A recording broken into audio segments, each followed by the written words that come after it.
Hello, Zach Murphy here. Thank you so much for taking the time to tune into my teaching today. In today's teaching, I'm going to continue my series on the Gospel of John. I will be going over John chapter 12, verses 12 through 19, and we will talk about Jesus' triumphal entry into Jerusalem. So let me open up in a word of prayer. Heavenly Father, I thank you for this opportunity to share your word over social media, Lord. I thank you, Lord, everybody watching is edified, that they are built up in you, Lord Jesus, and that you would stir their faith, stir their hunger for you, and to get into your word and study your word, Lord, and that your word would become manifest in their life, Jesus. And we give you all the praise, glory, and honor. In your name I pray. Amen.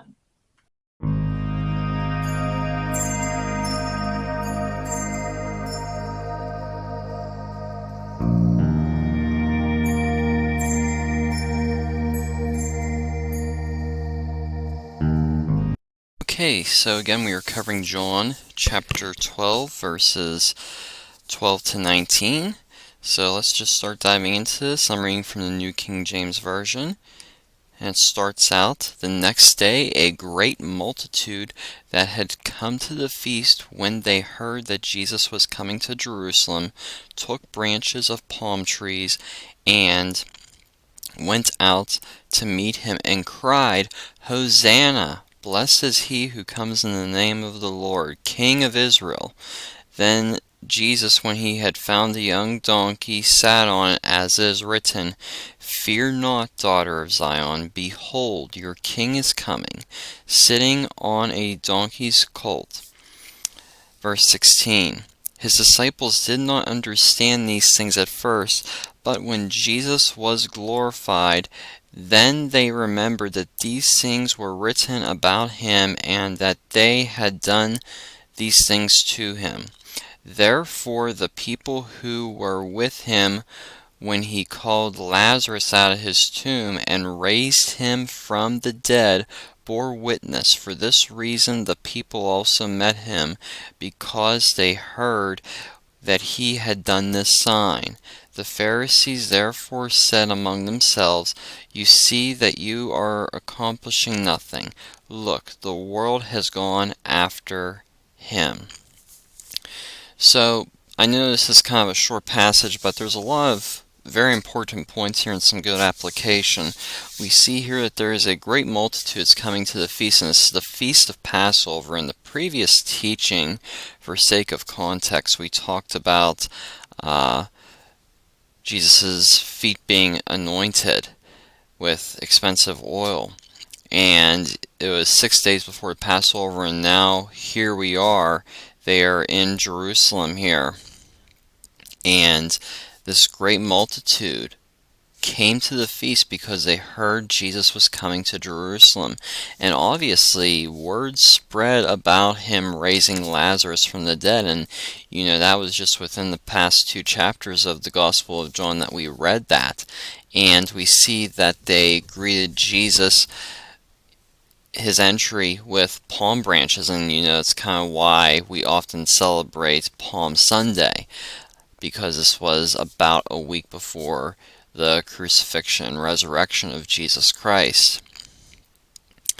And one of the things I want to point out here, one of the scriptures I want to point out, is in Revelation chapter 7 verse 9, which says, "After these things I looked, and behold, a great multitude which no one could number, of all nations, tribes, peoples, and tongues, standing before the throne and the Lamb, clothed with white robes and palm branches in their hands." Isn't that interesting? Right here in John's Gospel, we read about the palm branches with Jesus' entry, triumphal entry. And we see here in Revelation that it talks about that there's going to be people from all tribes of the world around the throne of Jesus, with palm branches in their hands, with white robes. I just think that's awesome how all of this connects together. Every book of the Bible ties together perfectly when you look at it through the lens of Jesus Christ. And Revelation is not a book about or centralized on end times or eschatology, while that's certainly a aspect of it, the book of Revelation is about the revealing of Jesus Christ. That is the central theme of the book of Revelation. Yes, Jesus Christ is going to return, and certain things are going to take place prior to that return of Jesus Christ, but the primary thing of Revelation when you're reading and studying it is about the revelation or the unveiling of Jesus Christ. So we must keep that in mind. And we see here that Jesus, it says here, as it is written, "Fear not, O daughter of Zion, behold, your king is coming, sitting on a donkey's colt." He fulfills this, and we know Jesus fulfills everything in the Old Testament. Zechariah chapter 9 verse 9 is actually what Jesus fulfilled here in this very passage. "Rejoice greatly, O daughter of Zion. Shout, O daughter of Jerusalem. Behold, your king is coming to you.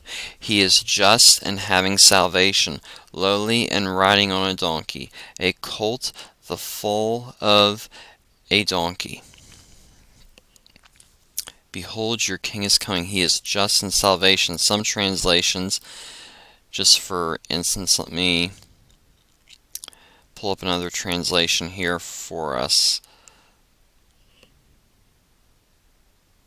It says here, "He is righteous and endowed with salvation," in the New American Standard Version. Let's read it from the English Standard Version, another good translation. "Behold, your king is coming to you, righteous and having salvation is he, humble and mounted on a donkey." So right here, it's also fulfilling that Jesus is our righteousness and he is our salvation. We know in 2 Corinthians chapter 5 verse 21 that Paul writes, "For he made him who knew no sin to be sin for us, that we might become the righteousness of God." You know what, when we all pass from this life on, every single person, everybody's going to be judged before a holy God, and the question is, are you going to be standing in front of God's throne in judgment with your own self-righteousness or the righteousness of Christ? That's what it's about. And you know, there's a lot of people out there in the name of Christianity that do preach works. They think they don't, but they actually do preach works. And we have to be very careful of that, because as Christians we are solely relying upon the righteousness of Christ. And now that doesn't mean that we don't seek to be more like him in the sense of righteousness, but we rely on his righteousness. Our salvation is dependent upon his righteousness, not our own works. And yes, salvation produces fruit. Genuine salvation produces fruit. There is a mark of a change within every believer when they genuinely get saved. You just don't say you're saved and you're, living your life as you want. That's not salvation. That's, why there's so many false converts in the church. But we have his righteousness. By declaring our faith and trust in him, we cling on to trusting on his righteousness. So when you stand before God when you're judged, you're not going to be standing on your own righteousness, because you would obviously fail miserably. You're going to be standing upon the righteousness of Christ, because he is the only one who is righteous. Only Christ is righteous, and we are righteous through him. And we have to have the mentality that our former nature was sinful, but we now have a new nature of righteousness, and we need to align with the righteousness that we inherit through the new birth, which is within Jesus Christ. And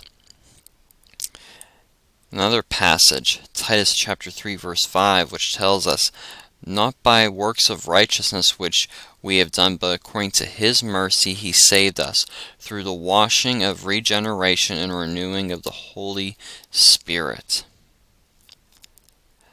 So right here we have again, it's not by the works of righteousness we have done, but according to Him, according to what Christ has done. That's what we cling on to, what Christ has done. It's not about our works. It's not about how good of a person you think you are, or how much you volunteer of your time. It's about what Christ has done. And that's not saying, that you live your life as you want. As I said, no. There is fruit of salvation in response to His love for us. We love Him and we obey His commands.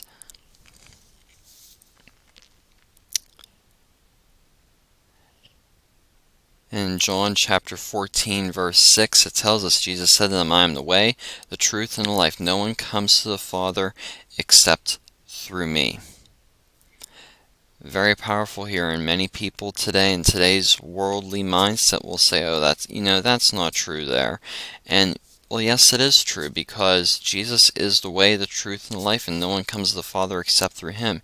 You don't come to the Father through going to some priest in a confessional. That's not Christianity. That's not Christianity. That's not in line with anything at all in the Bible. Despite what some people of a certain faith, or religion I should say, profess. And there's people out there in the world today that will tell you, oh, well, everybody of these different religions, we're all going to the same place in the end. That is not true at all. That is not true at all. Jesus is the way, the truth, and the life. That's all there is to it. You can't go to the Father except through Him.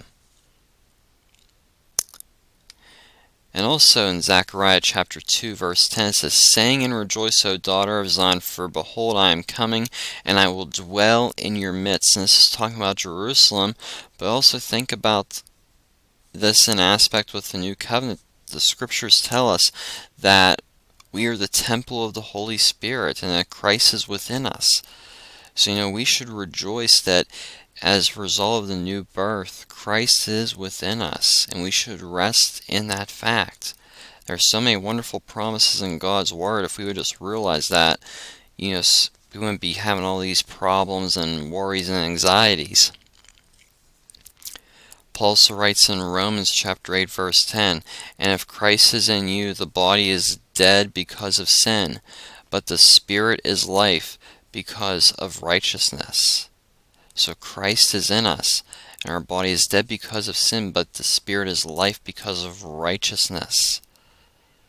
So when you're born again, you inherit a new spirit. You're a new creation spiritually, and Christ is in you, the hope of glory. And we have to realize that Christ is within us. And we see here, back to John chapter 12, that His disciples did not understand these things because the work of Christ was not yet fulfilled. And that's why they needed the Holy Spirit to lead them into all truth. So going to John 16 verses 12 to 14, I still have many things to say to you, but you cannot hear them now. However, when He, the Spirit of truth, has come, He will guide you into all truth. He will not speak of His own authority, but whatever He hears, He will speak, and He will tell you things to come. He will glorify me, for He will take what is mine and declare it to you.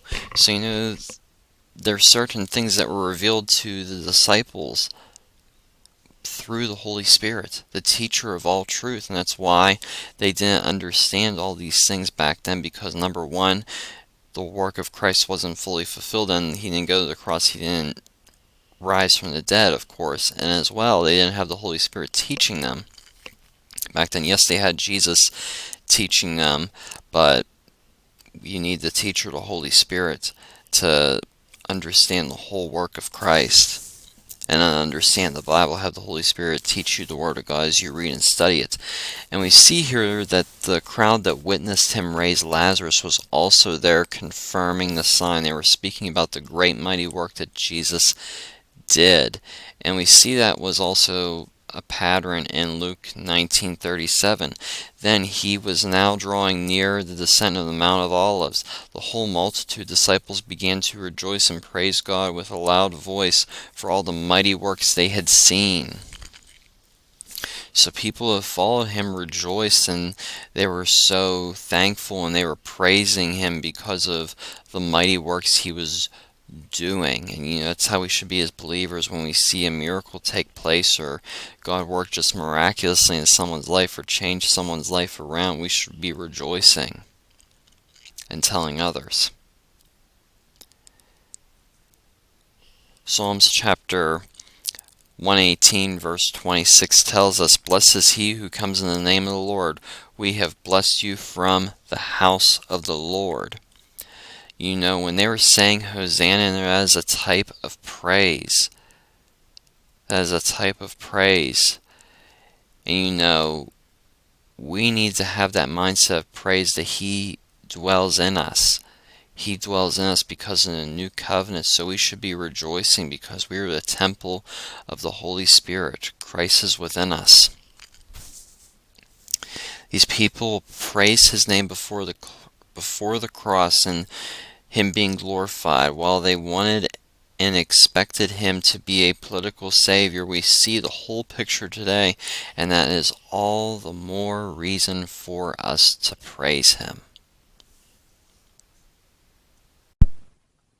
Okay, and that is a wrap for this teaching today. I hope you enjoyed this. I hope this has been a blessing to you. This series on the Gospel of John has certainly been a blessing to myself as well.